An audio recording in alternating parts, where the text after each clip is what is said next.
Hello everyone, welcome to our channel knock knock AR education. तो आज हम लोग फॉर्म फिल करने वाले हैं आईआईटी जैम 22 का। कैसे आपको स्टेप बाय स्टेप को प्रोसीड करना है तो वो हम लोग देखने वाले हैं।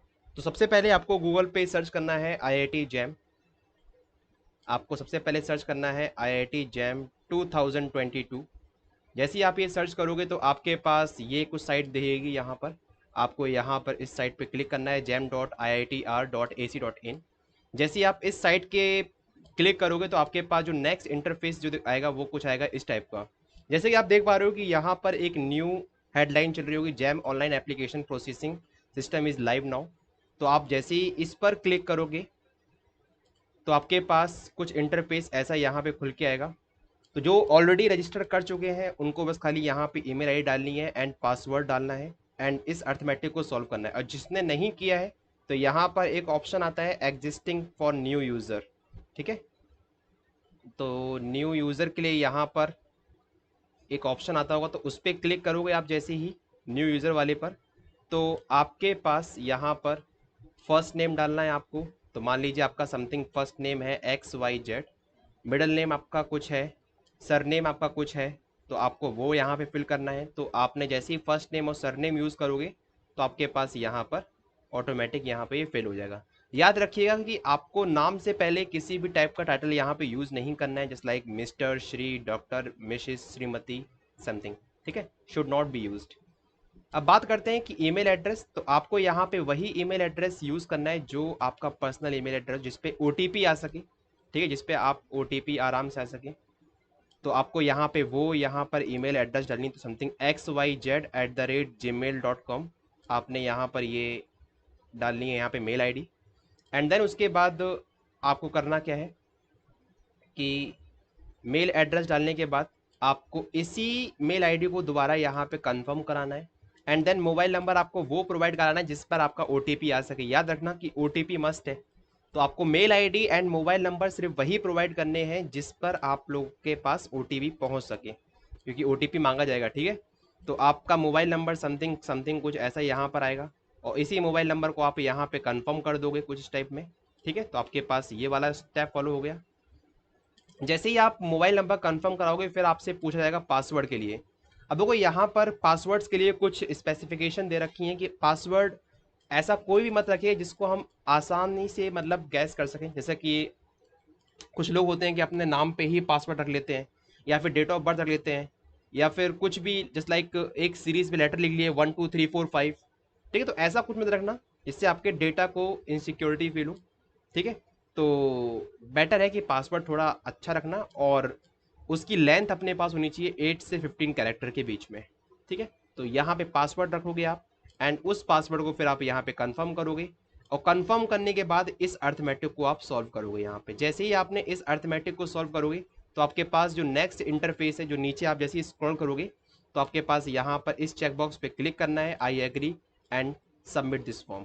ठीक है, जैसे ही आप सबमिट करोगे तो आपके पास मोबाइल पर, आपके मोबाइल नंबर पर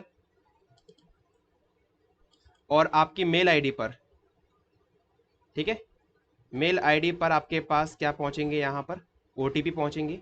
इस ओटीपी को आपको संभाल के रखना है क्योंकि आगे हम लोग उसका यूज़ करने वाले हैं।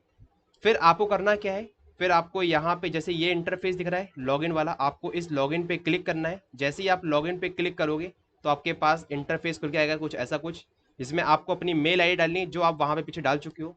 पासवर्ड जो आपने बनाया था वो पासवर्ड यहाँ पे डालना है और इस अर्थमेटिक को जैसे ही आप सॉल्व करके यहाँ पे सबमिट पे क्लिक करोगे तो आपके पास नेक्स्ट स्टेटस लिख के आएगा कुछ इस टाइप होता है। यहाँ पर आपका नाम लिख के आएगा जो भी आपने अपना नाम प्रोवाइड किया है।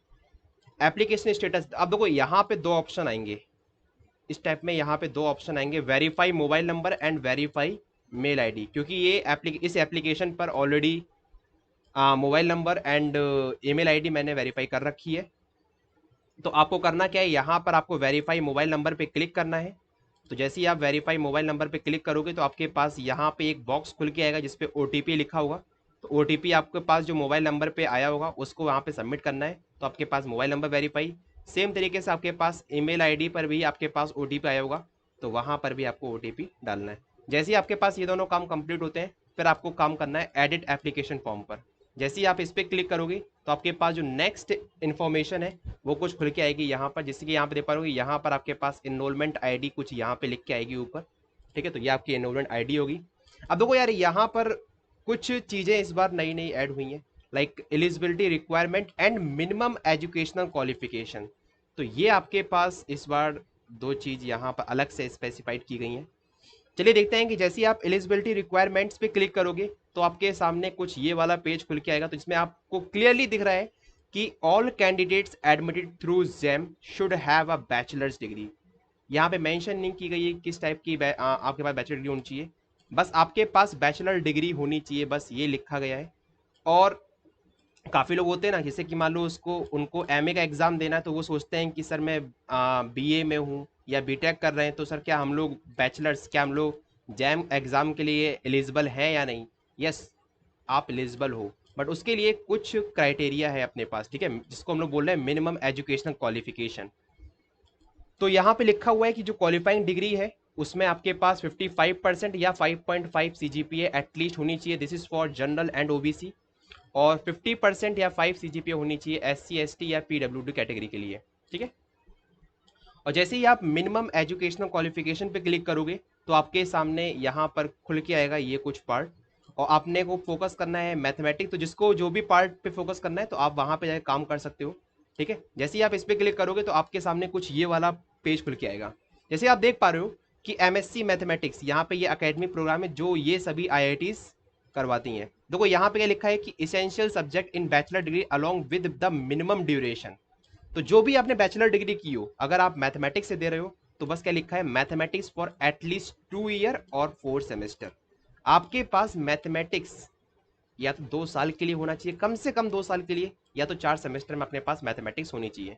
10+2 में अपने पास मैथमेटिक्स हो, इसके लिए कोई भी रिस्ट्रिक्शन नहीं है इन आईआईटीज में। आईआईटी कानपुर में भी क्या लिखा है, बैचलर डिग्री इन मैथमेटिक्स और at least 30% of total courses in bachelor degree should be in mathematics. तो लिखा है या तो आपके पास बैचलर डिग्री मैथमेटिक्स में होनी चाहिए, नहीं तो कोई बैचलर डिग्री करिए आप, उसमें 30% पार्ट मैथमेटिक्स का रहना चाहिए, तब आपको आईआईटी कानपुर में एडमिशन मिल सकता है।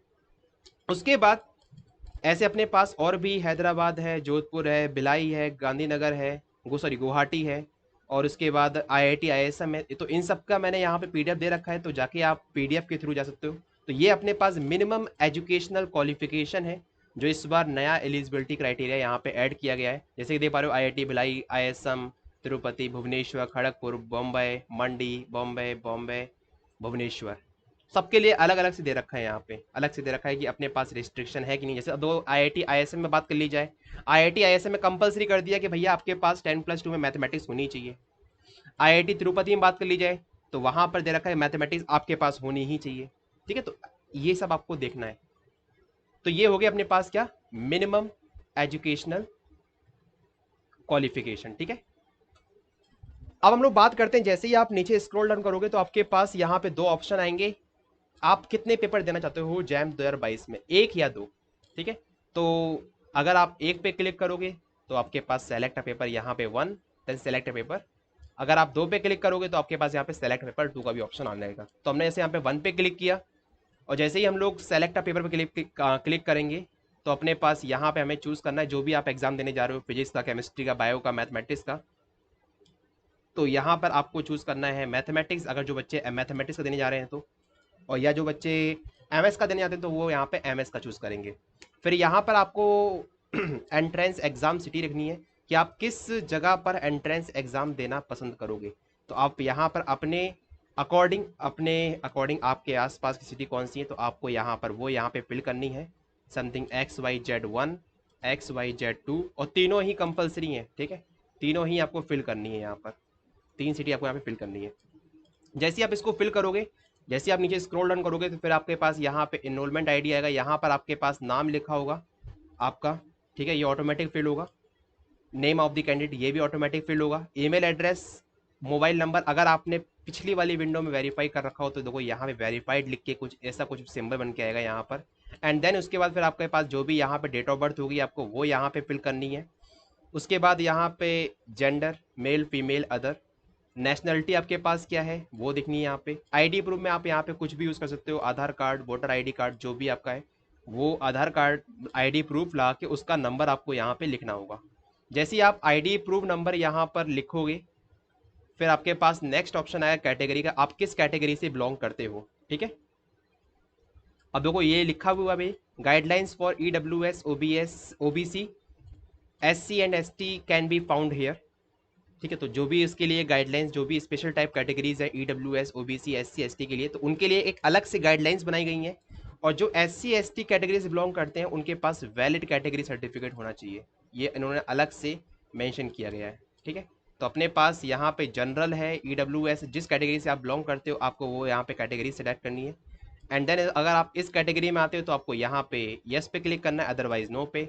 सेम यहाँ पे भी अगर यस, अगर आप लर्निंग डिसेबल कैंडिडेट हो तो फिर आप यस पे क्लिक करना, अगर नहीं हो तो फिर आप नो पे क्लिक कर दीजिएगा। ठीक है, यहाँ पर आपको पेरेंट्स का नाम यहाँ पे लिखना है यहाँ पर, तो आपको यहाँ पे name of parents, mobile number of parents. ठीक है, जो भी आपके गार्जियन होंगे उनका यहाँ पे नाम लिखना है, किसी एक का नाम लिख देना, उसका मोबाइल नंबर यहाँ पे लिखना है आपको। एंड देन उसके बाद अपने पास विंडो आती है एड्रेस फॉर करस्पॉन्डेंस। इसमें आपको कंप्लीट एड्रेस लिखना है। अब वो यहाँ पे लिखा हुआ है this must be a valid address and should not contain a comma. आप इस कंप्लीट एड्रेस में कहीं भी कॉमा का यूज़ कर सकते हो। ठीक है, तो आपके पास यहाँ पे समथिंग जो भी एड्रेस है आप यहाँ पे अपना वो एड्रेस डालना। यहाँ पर आप जिस सिटी में रहते हो वो यहाँ पे सिटी डालना। उसके बाद उस सिटी का जो पिन कोड है वो यहाँ पे डालना, डिस्ट्रिक्ट यहाँ पे डालना, आप किस स्टेट से बिलोंग करते हो वो यहाँ पे डालना। एंड देन कंट्री, किस कंट्री से आप बिलोंग करते हो वो यहाँ पे डाल देना। ठीक है, अपने पास नेक्स्ट विंडो आती है डिटेल्स ऑफ क्वालिफाइंग डिग्री। जैसे ही आप क्वालिफाइंग डिग्री पे क्लिक करोगे तो फिर आपके पास ऐसा कुछ BA BCA BE B pharma BS BSc, तो आपने जो बैचलर डिग्री आपने कर रखी हो या फिर कर रहे हो आप उस पर क्लिक करोगे। जैसे मान लो आपने BSc पे क्लिक किया, तो BSc पे क्लिक करने के बाद आपके पास यहाँ पर डिसिप्लिन आएगा कि आपके पास क्या डिसिप्लिन है, मतलब आपने किस स्ट्रीम से आपने वो बैचलर्स की है। ठीक है, मैथमेटिक्स या PCM जो भी है आप यहाँ पे डालना है। अगर आप ग्रेजुएट हो चुके हो, अगर आपने बैचलर्स कर ली है तो यस पे क्लिक करिएगा, अगर नहीं तो नो पे क्लिक करोगे। अगर आपने यस पे क्लिक किया तो देखिए आपके पास पूछेगा ये कि आपने किस ईयर में पास किया, आपके क्या मार्क्स रहे, क्या परसेंटेज रहे, क्या CGPA रही है, कितने में से कितने मार्क्स आए हुए हैं, आपके पास किस कॉलेज से आपने की है तो उस कॉलेज का यहाँ पे नाम लिखना है या फिर यूनिवर्सिटी नेम लिखना है, कॉलेज किस सिटी में है या फिर किस टाउन में है वो लिखना है, कॉलेज का पिन कोड क्या है वो यहाँ पे डालना है। कंप्लीट इन्फॉर्मेशन यहाँ पे प्रोवाइड करनी है कॉलेज की। अगर आपने यहाँ पर नो पे क्लिक करते हो, अगर आप ये ग्रेजुएटेड नहीं हो BSc में, तो नो पे क्लिक करने के बाद फिर आपसे ये पूछेगा कि आप किस ईयर में कंप्लीट कर लोगे बैचलर्स अपनी। ठीक है, फिर वही सेम चीज़ आएगी, किस यूनिवर्सिटी से कर रहे हो या फिर किस कॉलेज से कर रहे हो, आपका कॉलेज किस सिटी से बिलोंग करता है, किस सिटी में है, उसका पिन कोड क्या है, वो सारी यहाँ पे इन्फॉर्मेशन प्रोवाइड करनी पड़ेंगी। ठीक है, तो college pin code and state, then college country, India में है या फिर बाहर से कहीं से कर रहे हो। ठीक है, तो वो सब आपको यहाँ पे इन्फॉर्मेशन प्रोवाइड करनी पड़ेगी। उसके बाद बात आती है अपने पास section upload a photograph and signature. जैसे ही आप अपलोड अ फोटोग्राफ में चूज फाइल पे क्लिक करोगे तो जहां आपकी फाइल होगी वहां पर जाके आप उस फाइल को सेलेक्ट करोगे। अब देखो यहाँ पे कुछ मिनिमम रेंज दे रखी है कि आपके पास इस मिनिमम से इस मैक्सिमम तक अपने पास पिक्सल्स होने चाहिए। तो जैसे ही आप यहाँ पे क्लिक करोगे ना तो आपकी फोटो कुछ ऐसी दिखेगी यहाँ पर। ठीक है, तो देखो आपके पास दो ऑप्शंस हैं, या तो आप इस फोटो को, जैसे आप देख पा रहे हो कि ये यहाँ पे थोड़ा सा ये वाला बॉक्स टाइप का आ रहा है, ये वाली बॉक्स की पिक्चर मेरे पास इसमें नहीं आ पाएगी। ठीक है, मतलब अभी तो यहाँ पे लिखा है image is perfect to upload, जैसे यहाँ पे लिख के आ रहा है। जैसे ही आप इस, अगर मान लो यहाँ पे कुछ और लिख के आता कि image is not perfect to upload, तो आपको इस बॉक्स को एडजस्ट करना है, मतलब इस कॉर्नर पॉइंट को शिफ्ट करना है इस साइड में। तो अपने आप ही जब यहाँ पे लिख के आ जाए image is perfect to upload, तो बस करना क्या है, क्रॉप एंड अपलोड पे क्लिक करना है और आपके पास यहाँ पे फोटो अपलोड यहाँ पे हो जाएगी ये वाली। ठीक है, और फिर उसके बाद आपको यहाँ पे अपने साइन यहाँ पे अपलोड करने हैं, तो साइन यहाँ पे आपको अपलोड करने के बाद फिर यहाँ पर आई एक्सेप्ट पे क्लिक करने के बाद जैसे ही आप सेव एंड व्यू पे क्लिक करोगे एंड सेव एंड अपडेट पे क्लिक करोगे, जो भी है सेव एंड व्यू पे क्लिक करोगे, तो आप एक बार कंप्लीट इन्फॉर्मेशन एक बार दोबारा से क्रॉस रीचेक कर लेना, क्योंकि ये बाद में दोबारा से इसमें करेक्शन नहीं हो पाएगा। तो फॉर्म में जो भी आपने फिल किया है उसको एटलीस्ट 2 टाइम्स जरूर देख लेना आप लोग। कि आपने जो डिटेल्स फिल की हैं वो सही भी हैं या नहीं। देन उसके बाद आप क्लिक करना यहाँ पर प्रोसीड टू पेमेंट पर। और हाँ, किस सोर्स से पता चला आपको IIT जैम 2022 के बारे में, तो आप यहाँ पे वो सोर्स भी यहाँ पर आप अपना मेंशन कर सकते हो। ठीक है। उसके बाद जैसे ही आपने क्लिक किया प्रोसीड टू पेमेंट पे, तो देखो यहाँ पे लिखा भी हो, data once submitted can not be modified at later point of time, kindly verify the details filled in the application form, press continue to submit the form. ठीक है। तो यहाँ पर आपको कंटिन्यू पे क्लिक करना है। अगर आप पूरे तरीके से रेडी हो फॉर्म सबमिट करने के लिए, कोई भी गलतियाँ नहीं है, तो कंटिन्यू पे क्लिक करोगे जैसे ही, तो आपके पास पेमेंट वाला ये पेज खुल के सामने आएगा। तो पेमेंट वाले पेज पर यहाँ पर आपका यहाँ पे एनरोलमेंट आईडी लिख के आएगा। तो यहाँ पे जैसे लिखा है एप्लीकेशन फॉर्म सबमिटेड सक्सेसफुली। उसके बाद आपके, अगर आप जनरल कैटेगरी से बिलोंग करते हो तो आपके 1500 रुपये लगेंगे यहाँ पर। और अगर आप अदर कैटेगरी से बिलोंग करते हो तो आपके पास, जो मैंने बताया था कल, उसके बारे में। ठीक है। अच्छा, जिस इसको पता नहीं है कि इसमें कौन कौन से डॉक्यूमेंट्स रिक्वायर्ड है, तो वो उसके लिए मैंने एक सेपरेट वीडियो बना रखी है, तो जाके उस वीडियो को दे सकते हो आप लोग। ठीक है। उसके बाद फिर आपका ये कुछ मोड ऑफ पेमेंट है, जहां पर आप यूपीआई के थ्रू, एसबीआई नेट बैंकिंग के थ्रू, अदर नेट बैंकिंग के through, debit card, credit card के थ्रू आप यहाँ पे ट्रांजेक्शन कर सकते हो। एंड ट्रांजेक्शन करने के बाद फिर आपके पास यहाँ पर एक अर्थमेटिक आएगा, उस अर्थमेटिक को यहाँ पे डालोगे, प्रोसीड टू पेमेंट। उसके बाद का स्ट्रक्चर आपके पास OTP वगैरह आएगा, सीन होगा। तो पेमेंट कंप्लीट होने के बाद आपके पास फाइनल एप्लीकेशन आपके पास होगा। ठीक है। तो ये अपने पास यहाँ पर कंप्लीट IIT जैम का फॉर्म है, कैसे फिल करना है। ठीक है। अगर वीडियो अच्छी लगी है तो वीडियो को लाइक करें, चैनल को सब्सक्राइब करें, और ऐसी ही अपडेट्स के लिए साथ में बने रहिए। और मिलते हैं हम लोग नेक्स्ट वीडियो में। और जो भी इसके पहले वाली जो वीडियो थी जिसमें मैंने बताया था कि नीडेड डॉक्यूमेंट्स, आपके पास डॉक्यूमेंट्स क्या क्या लगने वाले हैं जैम के फॉर्म में, तो वो एक बार मैं यहाँ पर डिस्क्रिप्शन में लिंक दे दूंगा, नहीं तो यहाँ पर नीचे आपके पास आ रहा होगा। ठीक है। तो ये अपने पास कंप्लीट इन्फॉर्मेशन है अबाउट जैम फॉर्म। जब तक के लिए थैंक यू सो मच, मिलते हैं नेक्स्ट वीडियो में।